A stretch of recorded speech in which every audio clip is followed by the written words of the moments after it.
James Scoggins got blasted that time. He's the one who was the recipient of that comeback block.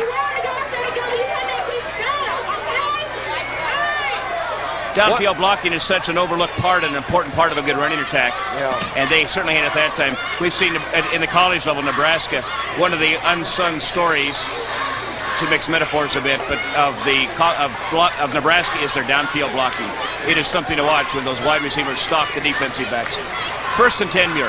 Yeah, one of the things that saved Pasadena so far, they've got a lot of pursuit, so when there's a missed tackle, there are more people there making plays. All right, that was pitch out to Sean Haslip, going wide to the short side of the field. Picked up some added yardage there. About 4 or 5 yards, it looks like. Oh, no, they're going to spot it way up there. They're going to make it an 8-yard run. He got more out of that run than the look. Tor Andrews and Darren Taylor on the tackle. Now the Mustangs are on the move. 1:35 left in the 3rd quarter. Mustangs down 14-0, but as we were saying at halftime, you do not count the Mustangs out. McCullough's the deep tailback. A quick trap to Dunn up the middle. He breaks the tackle. He's going to go all the way. He's gone. He's in Caesar. They are back in the ball game. Nice job of trapping there by Alex Rivers. Bolden made the trap play on that. Also a good block by the center, Johnny Daniels, that opened up that trap play. Dunn was at the fullback. There's a missed tackle. One of the few times you've seen missed tackles by the Bulldogs, and it cost them a touchdown. The ever critical PAT.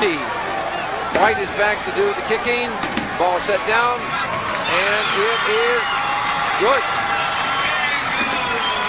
1:29 left in the 3rd quarter. The Mustangs played rope-a-dope, but have taken the best shot Pasadena's had so far. Able to come back after a slow beginning to the 2nd half. Scored on a big run by Charles Dunn of 22 yards. Extra point by White. It is now 14-7. 1st half, Chidi Womack scored twice for Pasadena. Once on a 6-yard run and a 66-yard pass and a run. 14-0 Pasadena at half. MUIR's right back in at 14-7. I'm going to get back to our guest, Dave Buchanan, with the Cincinnati Bengals. Quickly, what do you think now of the game?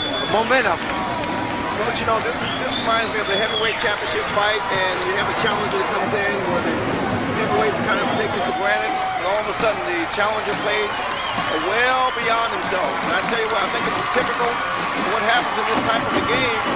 You have PHS has played extremely well faced out. You get back 2nd half, and the key, I think, in this game right now, as you mentioned about momentum, is the fact that PHS, they came out. I saw some of the guys kind of dancing around. I think they felt like they had the game in their hand. The fact that MUIR has been able to come back and score at this time, I think, is more important than anything as far as momentum is concerned. Right, I sense the momentum is starting to change. You know, in the back of Pasadena's mind, they're saying, wait a minute, we've been ahead on the last 4 games and lost. Here we go again. Drew Bitten to Mike Sanford back. A whole host of tacklers. There's Drew Bitten carrying the ball back for Pasadena out to the 30-yard line. Usually a flag means a clip of some kind. This is not what Pasadena wants. They don't want to start down on their 15-yard line. Referee Bob Hernandez in the white hat, which is always signals to the referee. That's the one you look for. He makes the signals. Good grief. What was the call? Clipping is the call. Yeah. That did not help the Bulldogs at all. By the way, the offensive line coach for Pasadena, Jim Lynch, was my line coach over at MUIR when I was there in '92. But Jim reminded us before the game, he says, you know, I have been with Pasadena, and every time I sat on this side of the field, Pasadena's never lost. So I said, oh, okay, fine, we'll keep that in mind. Well, they're up by 7, and time is wearing down to the 4th quarter. Oh, a quick pop over the middle. Not much, though. 1 minute left in the 3rd. MUIR rallied up on the tackle with a couple MUIRites. Jason Fletcher with the carry off the left side. Very little gain. Pasadena with the lead, 14-7, and the ball. Old momentum is swung right now to MUIR, but Pasadena's got the lead, so you can take your momentum anywhere you want to, but we got the lead in the ball. Number 55 made that tackle. Richard Nelson, middle linebacker from the Mustangs. He is the third leading tackler on the Mustang team. The Mustangs all walked up real tight, playing for a run all the way. There's a hit and a good solid tackle that time by the Mustang safety, number 5, Jonathan Johnson, came up. That was Jason Fletcher again, who's giving Chidi Awuma a breaking tailback. I don't believe Awuma's hurt. I will look to be sure.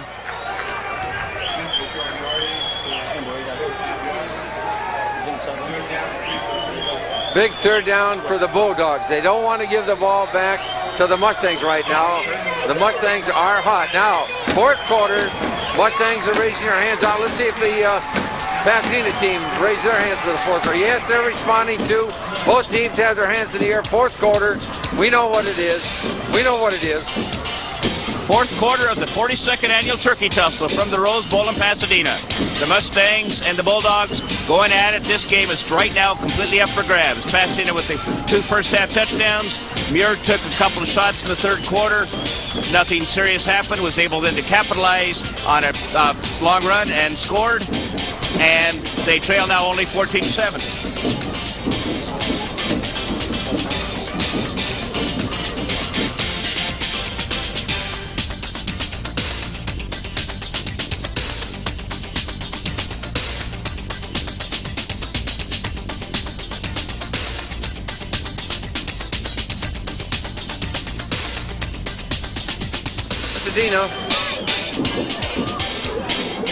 Strong rolling left, right-handed passer, turns inside. Oh, a big drop, a big drop. Oh. Dominique Vaughn, the throw was high, he was wide open. The right-handed quarterback rolling left, had to square up, he didn't quite square up quite enough, floated the ball out there a little high, unable to make the play, Dominique Vaughn. He had 15 yards if he fell down there. Yeah. The Mustangs were in a loose zone on that, and he got underneath the zone, found himself wide open right there. Loose zone. He got in behind the linebackers and underneath the DBs, and that was a chance to keep the old drive going. It was a big play. That could be a giant play when we look back on this. 4th and 3. Chidi Awuma kicking for Pasadena. There's that step. Oh! That's in the end zone, folks. He's going to kick it. That may not be a good play. Whoa! It's a fumble! It's loose. It's a fumble! That is going to be a disputed call. It belongs to Pasadena. Because the MUIR player was trying to catch the ball and the Pasadena guy bumped him. Let's see what happens. This is remarkable.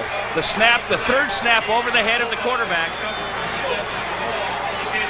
I think they're not going to make the call because the ball had hit the ground. Yeah. Had the ball been in the air, it would have been an interference call. He's signaling first down for Pasadena. Yeah. That was a strange one. That was strange. It was into the end zone. He did not take the safety, which some people say is the wise thing to do. Here you see it. He side wheels it, gets a decent kick.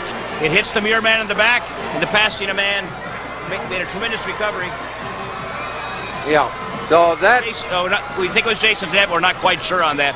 Missed a man in the recovery. Pasadena with a remarkable turnover.